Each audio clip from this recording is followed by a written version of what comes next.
ರಕ್ಷಿತನ ನಾವು ನೋಡ್ಬೇಕಾದ್ರೆ ಅವ್ರು ಹೆಂಗೆ ಅಂತಂದ್ರೆ ನಡೆಯೋ ರೀತಿ ಆಗಿರ್ಬೋದು, ಕುತ್ಕೊಳ್ಳೋ ರೀತಿ ಆಗಿರ್ಬೋದು, ಒಂಥರ ಬಿಂದಾಸ್ ಅನ್ನೋದಕ್ಕಿಂತ ಒಂಥರ ಗಂಡುವೀರಿ ತರ ಆಡ್ತಾ ಇದ್ರು.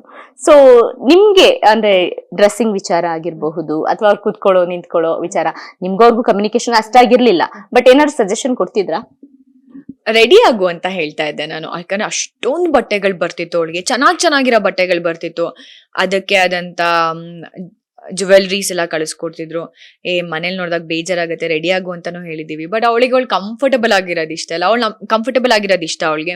ಅವಳೇ ಹೇಳ್ತಿರ್ತಾಳೆ, ನೀವ್ ಅದೆಲ್ಲ ಯಾಕೆ ಹಿಂಗೆಲ್ಲ ದಿನ ರೆಡಿ ಆಗ್ತೀರಾ, ಮೇಕಪ್ ಮಾಡ್ಕೋತೀರಾ? ಕರೆಕ್ಟ್ ಅಲ್ಲ, ಇದೆಲ್ಲ ಇಲ್ಲಿಂದ ಹೋಗಾದ್ಮೇಲೆ ನೀವು ಸಿನಿಮಾ ಮಾಡ್ಬೇಕು, ಸೀರಿಯಲ್ ಮಾಡ್ಬೇಕು ಅಂತೆಲ್ಲ ಅವಳೇ ಹೇಳ್ತಿರ್ತಾಳೆ. ಬಟ್ ಅವಳಿಗೆ ತುಂಬಾ ಆರಾಮಾಗಿರೋದು ಇಷ್ಟ. ಅದಕ್ಕೆ ಅದನ್ನೇ ಅವಳು ಪ್ರಿಫರ್ ಮಾಡಿದ್ಲು ಅನ್ಸತ್ತೆ. ನಿಮ್ಮಿಬ್ರು ಮಧ್ಯೆ ಜಾಸ್ತಿ ಜಗಳ ಆಗ್ತಾ ಇತ್ತು. ಯಾವ ಪಾಯಿಂಟ್ ನಿಮ್ಗೆ ಅಂದ್ರೆ ಕೋಪ ಬರ್ಸೋ ಹಂಗೆ ರಕ್ಷಿತಾ ಮಾಡ್ತಾ ಇದ್ದಿದ್ದು? ಮಾತುಗಳು ಯೂಸ್ ಮಾಡ್ತಿದ್ದಿದ್ ವರ್ಡ್ಸ್. ಅದ್ಯಾಕೋ ಸುಮ್ನೆ ಬಂದ್ಬಿಟ್ಟು ನೀವ್ ಆಕ್ಟಿವ್ ಆಗಿಲ್ಲ, ಎಂಟರ್ಟೈನ್ಮೆಂಟ್ ಮಾಡ್ತಿಲ್ಲ ಅಂದ್ರೆ ಯಾರಿಗ್ ಕೋಪ ಬರುತ್ತೆ? ಆಮೇಲೆ ನಿಮಗ್ ಕಾನ್ಫಿಡೆನ್ಸ್ ಇಲ್ಲ, ನಿಮ್ ಮಾತಲ್ಲಿ ತೂಕ ಇಲ್ಲ ಅಂತ ಎಲ್ಲ ಅಂದ್ರೆ ಯಾರಿಗ್ ಕೋಪ ಬರಲ್ಲ? ನೀವ್ ಏನ್ ಮಾಡಿದೀರಾ, ನಿಮಗ್ ಡಿಪೆಂಡೆನ್ಸಿನೇ ಬೇಕು ಅಂತಾನೆ ಫಸ್ಟ್ ವಾರದಿಂದ ಅಲ್ಲಿ ತನಕ ಡಿಪೆಂಡೆನ್ಸಿ ಇಲ್ದಂಗಿದ್ದೆ ನನ್ನ ಮನೇಲಿ. ಮಾತಾಡಿಲ್ಲ ಅಂದ್ರೂ ಕೂಡ ನನ್ ಪಾಡಿಗೆ ಹೋಗಿ ಎಲ್ಲೋ ಕುತ್ಕೊಂಡಿರ್ತಿದ್ದೆ. ನಾನ್ ಮಾತಾಡ್ಲೇಬೇಕು ಅನ್ಕೊಂಡು ಎಲ್ಲೋ ಒಂದು ಇಷ್ಟ ಇಲ್ದಿದ್ ಜಾಗದಲ್ಲಿ ನಾನು ಯಾವತ್ತು ಕೂತೋಳೆ ಅಲ್ಲ. ಇಲ್ಲಿ ಒಬ್ಳೇ ಕೂತಿರು ನಾನು ಆರಾಮಾಗಿರ್ತೀನಿ ಅನ್ನೋ ತರ ಇರೋಂತ ಹುಡ್ಗಿ ನಾನು. ಪದೇ ಪದೇ ಡಿಪೆಂಡೆನ್ಸಿ ಅಂತಲ್ಲ ಅಂದ್ರೆ ಯಾರಿಗ್ ಕೋಪ ಬರಲ್ಲ? ಈ ತರ ಮಾತುಗಳು ನಂಗೆ ಸಿಕ್ಕಾಪಟ್ಟೆ ಬೇಜಾರಾಗ್ತಿತ್ತು, ಕೋಪ ಬರ್ತಿತ್ತು ಅವಳ ಮೇಲೆ. ಈ ಬಾರಿಯ ಬಿಗ್ ಬಾಸ್ ನಲ್ಲಿ ಒಂದೇ ತರದ ಹುಡುಗಿಯರಿದ್ರಿ, ನೀವು, ಕಾವ್ಯ, ಸ್ಪಂದನ.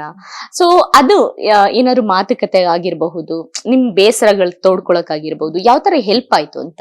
ಇಲ್ಲ, ನನ್ ಸ್ಪಂದನ ಜೊತೆ ಕಾವ್ಯನ್ ಜೊತೆ ಏನು ಶೇರ್ ಮಾಡಿದಾಗಿರ್ಲಿ ಮಾತುಗಳು ಇಲ್ಲ ಆತರ. ಯಾಕಂದ್ರೆ ನಾವೆಲ್ಲ ವೈಬೇ ಆಗಿಲ್ಲ.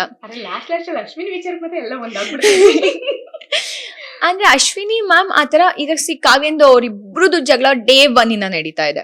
ಗಿಲ್ಲಿದು ಅವ್ರಿಬ್ರು ಮಧ್ಯೆನೂ ಜಗಳ ನಡೀತಿದೆ. ಇಲ್ಲ ನಂದು ಅವ್ರದ್ದು ಮಧ್ಯೆ ಆನ್ ಅಂಡ್ ಆಫ್ ಜಗಳಗಳು ನಡೀತಿರತ್ತೆ. ಇಲ್ಲ ನನಗಂದಿದ್ದು ಅವ್ರ ಮಾತಿನ ಬರದಲ್ಲಿ ಎಲ್ಲರಿಗೂ ಬೈತಾ ಇದ್ರು, ಎಲ್ಲರೂ ಜಗಳ ಮಾಡ್ತಿದ್ವಿ ಅಷ್ಟೇ. ಬಿಟ್ರೆ ಅವ್ರನ್ನೇನೋ ಕಾರ್ನರ್ ಮಾಡ್ಬೇಕು ಅಂತ ಎಲ್ಲರೂ ಟೀಮ್ ಅಪ್ ಆಗಂತೂ ಜಗಳ ಮಾಡ್ತಿರ್ಲಿಲ್ಲ. ಸಿಚುಯೇಷನ್ಸ್ ಅಷ್ಟೇ ಅಲ್ಲಿ ಆಗ್ತಿದ್ದು. ಅವ್ರನ್ನ ಕಾರ್ನರ್ ಮಾಡ್ಬೇಕು, ಅವ್ರಿಗ್ ಮಾತ್ರ ಟ್ರಿಗರ್ ಮಾಡ್ಬೇಕು, ವಿಷಯಗಳನ್ನ ತೆಗೆದು ನೋಡೋಣ, ಆತರ ಏನೂ ಇರ್ತಿರ್ಲಿಲ್ಲ.